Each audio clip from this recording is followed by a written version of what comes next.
richer through scripture. Get richer through scripture.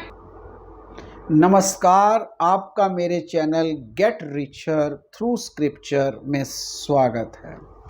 कल जब मैंने खबर पढ़ी कि हमारे राष्ट्र के महाराष्ट्र के पुणे के लक्ष्मण नरसिम्हा स्टारबक्स जो मल्टीनेशनल कंपनी है, आप जानते हैं, बड़ी पॉपुलर चेन, अब तो इंडिया में भी टाटा के साथ आए हुए हैं। स्टारबक्स कॉफ़ी, बिल्कुल सही सुना आपने, स्टारबक्स कॉफ़ी, स्टारबक्स वाले जो मल्टीनेशनल कंपनी है, हमारे लक्ष्मण नरसिम्हा उसके सीईओ बन गए हैं, चीफ एग्जीक्यूटिव ऑफिसर। कितना मन प्रसन्न चित्त हुआ। और इस प्रसन्न मन से मेरा जो ध्यान है वो भगवत गीता के द्वितीय अध्याय के 47वें श्लोक पर गया। कर्मण्येवाधिकारस्ते मा फलेषु कदाचन मा कर्म फल हेतुर्भूर्मा ते संगोस्तव कर्मणि। भगवान कृष्ण कहते हैं कि तेरा अधिकार केवल कर्म पर है, फल तेरे अधिकार क्षेत्र में नहीं है।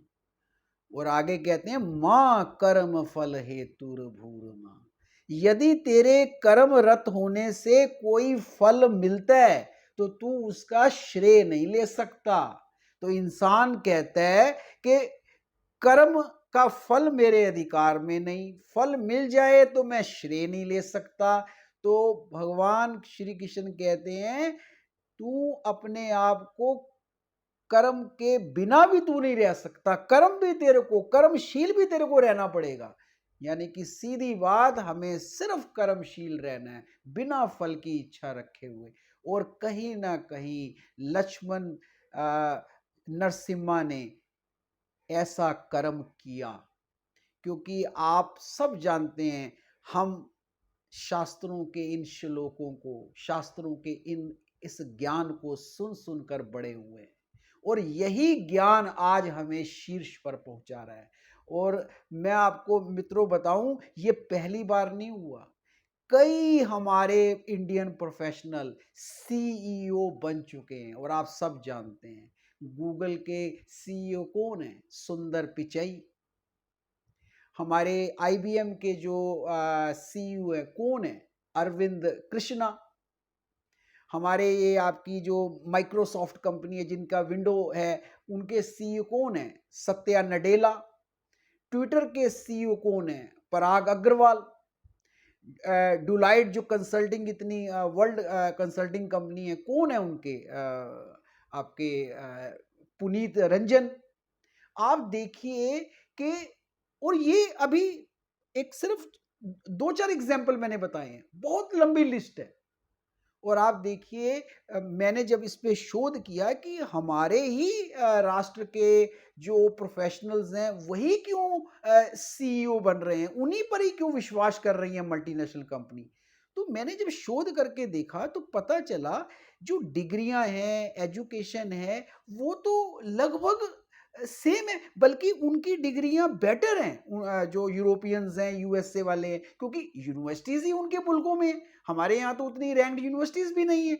हमारे यहाँ तो बल्कि लोग बड़ी मेहनत करके और बड़ा पैसा इकट्ठा करके वहाँ पहुँचते हैं, और बड़े चंद लोगों को वो विदेशी जो उनकी जो यूनिवर्सिटीज़ हैं वहाँ से एजुकेशन मिलती है।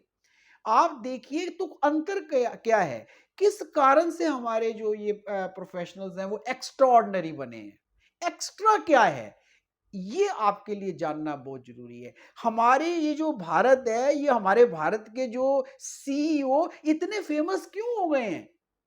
क्यों जो है हमारे मेड इन इंडिया के जो सीईओ हैं ये कामयाब हो रहे हैं? बड़ी बड़ी ऑर्गेनाइजेशंस इनको टॉप पर जो है वो बिठा रही है।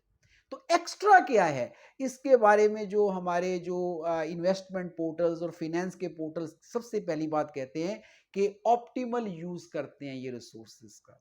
मतलब आप इकोनॉमिक्स की ये टर्म है कि अपने जो भी रिसोर्सेज हैं, चाहे ह्यूमन रिसोर्स हैं, चाहे फिनेंशियल रिसोर्सेज हैं, चाहे हमारे किसी भी तरह का जो कंपनी में रिसोर्स होते हैं, जो आप देखिए उनका ये ऑप्टिमल बखूबी यूज करते हैं, बहुत अच्छे से यूज करते हैं, इकोनॉमिकली यूज करते हैं, प्रॉफिट मैक्सिमाइज करते हुए यूज करते हैं, प्रोडक्टिव यूज करते हैं।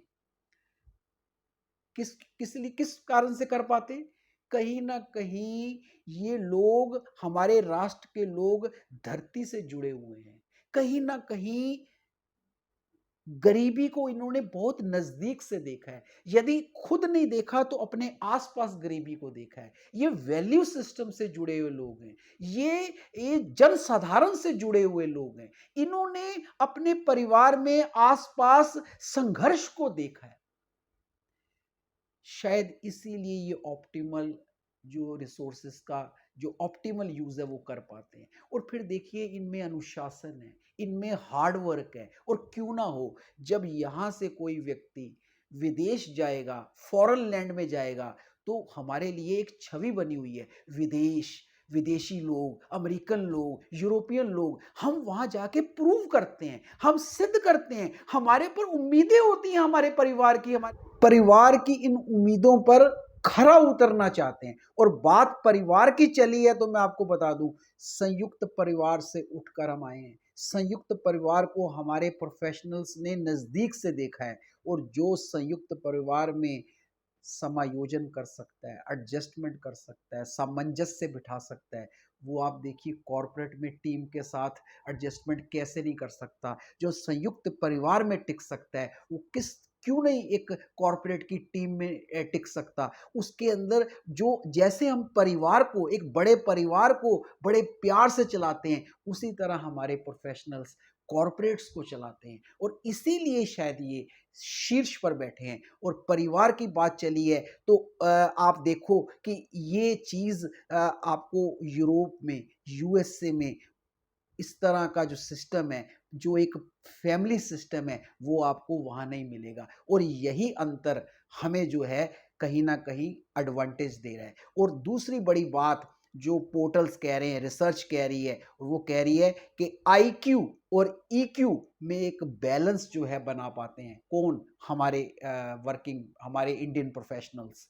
ये आईक्यू क्या, बुद्धिमत्ता, और जो इमोशनल क्वोशंट क्या, जो हमारी भावनाएं हैं, जो भावनात्मक संबंध हैं, इन दोनों में एक संतुलन बनाते हैं। क्यों ना बनाएं? आप देखिए हमारे बड़ों ने, हमारे दादा ने, हमारे चाचा ने, हमारे ताया जी ने, क्या हमारे जितने भी बुजुर्ग हैं वो हमें क्या सिखाते हैं? अपने जीवन के साथ साथ मित्रों से संबंध बनाओ, रिश्तेदारियां निभाओ, अपने परिजनों से मिलो, जीवन और व्यापार, जीवन और व्यवसाय में एक संतुलन बनाओ, एक सामंजस्य बनाओ। ये कहीं ना कहीं हमने अपने परिवारों से सीखा है। और आप देखिए क्यों ना हम आईक्यू और ईक्यू के बीच में एक अच्छा बैलेंस बना पाएंगे। और यही जो है, यही स्किल, यही जो खूबसूरती, यही बैलेंस हमें कॉर्पोरेट्स में शीर्ष में पहुंचाता है। और उसके बाद जो बड़ी बात कही है कि कहीं ना कहीं हमारे अंदर जो है वो प्रॉब्लम सॉल्विंग जो है वो स्किल्स हैं।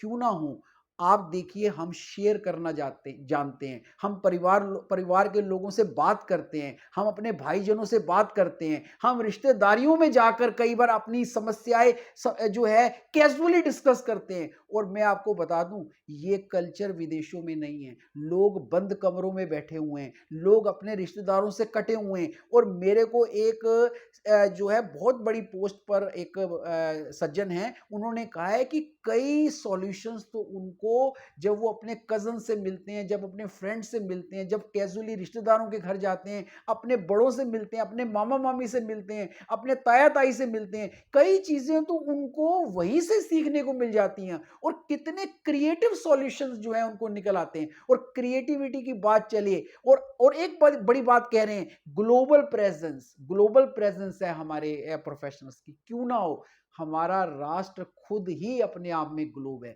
इतनी भाषाएं, इतने धर्म, इतने कल्चर, इतने तरह की जातियां, आप देखिए इनको करीब से देखते हैं, इनके बीच में रहते हैं, इनके साथ विचरते हैं। और इतना ज्यादा जो आप देखिए, इतनी डाइवर्सिटी, जो इतनी नई नई जो चीजें हम सीखते हैं, वहां से रचनात्मकता का जन्म होता है। आप देखिए इस तरीके से जब हम चलते हैं तो हम कॉर्पोरेट्स को फिर रूल करते हैं और फिर कहते हैं प्रॉब्लम सॉल्विंग। क्यों ना ये हमारे अंदर स्किल आए, ग्लोबल प्रेजेंस क्यों ना आए, ईक्यू आईक्यू बैलेंस क्यों ना आए। इसीलिए शायद जो है हम रूल कर रहे हैं, लोग मल्टीनेशनल कंपनीज हमें प्रेफर कर रही हैं कि हम सीईओ पद पर पहुंचे। और मैं अपनी वाणी को विराम देने से पहले एक बात अपनी वर्किंग प्रोफेशनल्स को, अपनी एजुकेटेड लोगों को जो कहीं ना कहीं विदेश जा रहे हैं या हमारे राष्ट्र में हैं, मैं उनको एक बात कहूंगा कि यदि वो अपनी संस्कृति में रहते हैं, यदि वो अपने धर्म में रहते हैं, यदि वो अपने